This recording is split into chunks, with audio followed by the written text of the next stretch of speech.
গল্পবাদ চ্যানেলে আজ আপনারা শুনছেন সুকুমার রায়ের ছোট গল্প বোকা বুড়ি।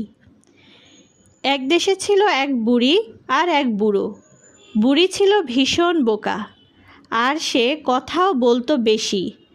তার পেটে কখনোই কোনো কথা থাকতো না। বুড়ি সারাদিন এ বাড়ি সে বাড়ি ঘুরে ঘুরে গল্প করে বেড়াতো, আর বুড়ো জমিতে হাল চাষ করত। হাল চাষ করতে গিয়ে বুড়ো একদিন মাটির নিচ থেকে একটি হাঁড়ি পেল। হাঁড়ি ভরা সোনার মোহর। বুড়ো ভাবল, এ মোহর বাড়ি নিয়ে গেলে বুড়ি তো সে খবর সারা পাড়া রটিয়ে দেবে। এ খবর জানাজানি হলে নিশ্চয়ই কোতোয়াল তাকে ধরে নিয়ে যাবে, তারপর সারা জীবন জেলে থাকতে হবে। বুড়ো ঠিক করলো এমন ব্যবস্থা করতে হবে যাতে কেউ বুড়ির কথা বিশ্বাস না করে। বুড়ো একটা খরগোশ ধরে নদীর ধারে জাল দিয়ে জড়িয়ে রাখল। তারপর কয়েকটা মাছ কিনে ক্ষেতের পাশে গাছের ডালে বেঁধে রাখল। তারপর বুড়ো বাড়ি গিয়ে বুড়িকে টাকা পাওয়ার কথা বলল।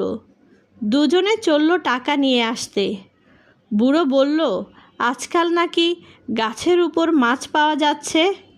বুড়ি সে কথা কিছুতেই বিশ্বাস করল না। তবে একটু সামনে যেতেই দেখা গেল সত্যি সত্যি গাছের ডালে মাছ ঝুলছে।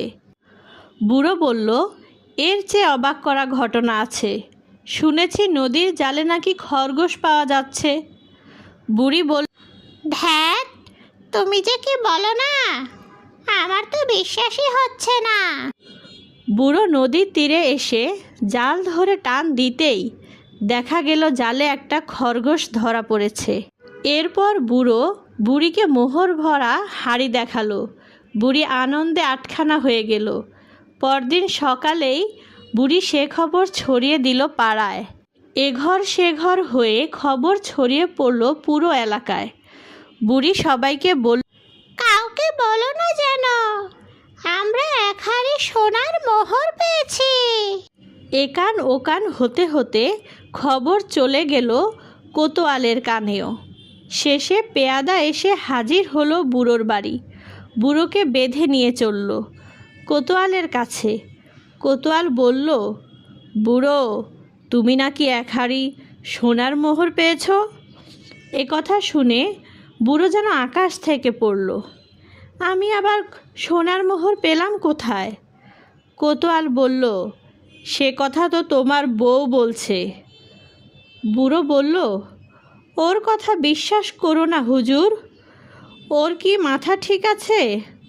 ও শুধু আবোল তাবোল বকে। বুড়ি এবার ক্ষেপে উঠল। বটে, আমি আবোল তাবোল বকি? ওই যে যেদিন গাছের ডালে মাছ ঝুলছিল আর তুমি জাল দিয়ে নদী থেকে খরগোশ ধরলে, সেদিনই তো তুমি মোহর ভরা হাঁড়িটা পেলে। বুড়ির কথায় সবাই হেসে উঠল। বুঝল বুড়ি পাগল হয়ে গেছে। কারণ গাছে মাছ আর পানিতে খরগোশ থাকে না। শেষে কোতোয়াল বুড়োকে ছেড়ে দিল।